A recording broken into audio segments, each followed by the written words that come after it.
కర్ణ కర్ణ ఉమ్, ఏంటి డల్గా ఉన్నా? ఏం లేదు. చెప్పు, పర్లేదు. ఏం లేదు. నిజంగా? సరే, నేను బయట దాకా వెళ్ళొస్తాను. ఏమైనా కావాలా? ఏమో.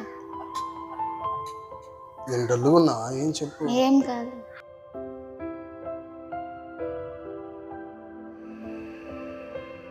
మా ఆయన ఎందుకు డల్గా ఉన్నావు అని అడిగాడు. చెప్దామంటే తను కూడా బాధపడతాడు, ఇట్లా అన్నారు పక్కన వాళ్ళని.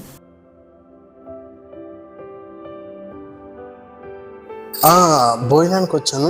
అన్నం తిన్నాక వస్తాను సార్. సరేనా? Okay sir, okay sir.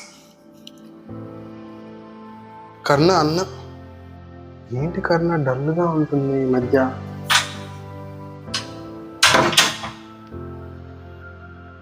కర్ణ, ఏయ్, ఏంటి ఎప్పుడు ఏం ఆలోచిస్తున్నావు? పొద్దున కూడా డల్గా ఉన్నావు. ఏం ఆలోచిస్తున్నావు అసలు? ఏం లేదు. ఏం కాదు, నువ్వు ఏదో ఆలోచిస్తున్నావు. కూర్చో. ఏంటి పొద్దున కూడా డల్గా ఉన్నావు? ఏంది చెప్పు, ఏంది సంగతి అసలు? ఏం లేదులేండి. చెప్పు కన్నా, ఏమైంది? నా దగ్గర కూడా ఎందుకు దాస్తున్నా? చెప్పు, ఏమైంది? అండి, ఎంతో మంది అంటా ఉన్నారు పక్కన వాళ్ళు. ఏమని? ఏంటి ఇంకా పిల్లలు పుట్టలేదేంటి, ఏంటి మీ ఆయనలో ఏమన్నా లోపమా, వెళ్ళి హాస్పిటల్కి వెళ్ళి చూపించుకోవచ్చు కదా, మెడిసిన్ వాడచ్చు కదా అని ఎన్నో అంటున్నారండి. గొడ్రాలు అని పక్కన వాళ్ళతో అంటా ఉన్నారు. అవి ఈ మాటలు చెప్పకూడదు అనుకున్నాను కదండి, కానీ నా మనసు అంగీకరించలేదు. చెప్పాలనిపించి చెప్తే మీరు బాధపడతారని చెప్పలేకపోయానండి. అయినా నా మనసు అంగీకరించలేదు. ఇంత బాధ లోపల పెట్టుకొని ఉన్నావా? నీ క్వశ్చన్ తెలుసా? నన్ను కూడా అడిగారు బయట, ఏంట్రా నీ భార్య ఇంకా ప్రెగ్నెంట్ అవ్వలేదు? మీరు క్రిస్టియన్సే కదా, మీరు చర్చికి వెళ్తుంటారు కదా, మరి దేవుడు ఎందుకురా మీకు గర్భఫలం ఇవ్వలేదు అని చాలా అంటే చాలా మాటలు అన్నారు నన్ను కూడా. కానీ నేనేం చేశాను తెలుసా? వాళ్ళు ఎన్నన్నా కానీ నేను దేవుని మీద విశ్వాసం కోల్పోలేదు. దేవుడే నా భార్యకి గర్భఫలం ఇస్తాడని నేను విశ్వాసంతోనే ఉంటున్నాను. కానీ వాళ్ళు నా విశ్వాసాన్ని ఎంతగా చెడిపోయాలనుకున్నా కానీ నేను చెడగొట్టుకున్న విశ్వాసాన్ని. నువ్వు ఏ నాటికైనా మనకి దేవుడు ఇస్తాడు బిడ్డని. విశ్వాసంతో నమ్మాలి కన్నా. విశ్వాసం నీకుందా? ఉందండి, ఆ విశ్వాసంతోనే. నీకు విశ్వాసం ఉన్నప్పుడు ఇలాంటి మాటలన్నీ నువ్వు చెవికెక్కించుకోకు. ఎవరేమన్నా నువ్వు ఎందుకు కృంగిపోతున్నావు? ఎందుకు విశ్వాసం కోల్పోతున్నావు? దేవుడు ఇస్తాడు కన్నా. ఖచ్చితంగా ఉపవాసం ఉండి ప్రార్థన చేయి. నేను కూడా ప్రార్థన చేస్తాను. దేవుడు ఖచ్చితంగా బిడ్డనిస్తాడు. సరే అయితే ఏం కృంగిపోకు. నేనేమనంటే కదా నువ్వు బాధపడాలి. నువ్వెందుకు ఎవరొక ఏదో అంటుంటే నువ్వెందుకు బాధపడుతున్నావు?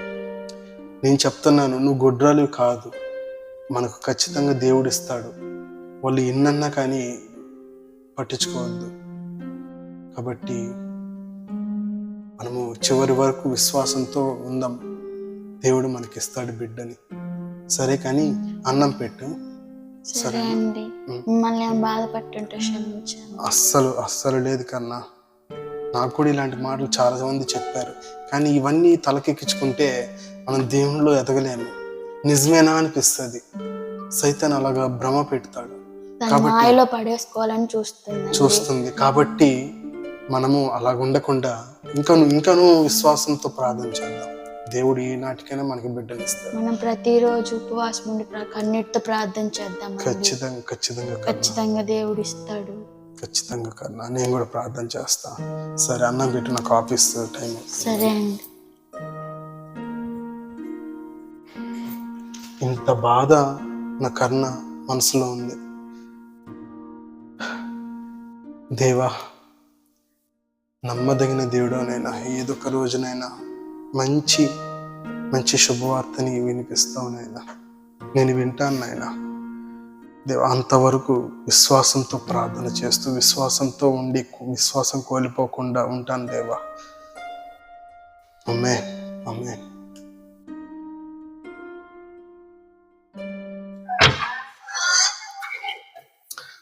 కన్నా, ఏయ్ కన్నా, ఏయ్ ఏమైంది? ఏం లేదు. లే లే లే, ఎందుకు ఏడుస్తున్నా? కూర్చో. ఎందుకు ఏడుస్తున్నా? తాగు. ఏమైందిరా? ఎందుకు ఏడుస్తున్నా? ఆ? చెప్పు. ఎన్నో అంటున్నారండి లోపల. మీరు గొడ్రాలని ఎన్నో అంటున్నారు, ఎన్ని పట్టించుకుంటున్నారు. నీకు చెప్పే కదా కన్నా, విశ్వాసంతో ఉండమని. ఏంటండి ఇంకా దేవుడు మనకి ఇంకా కరుణించలేదు.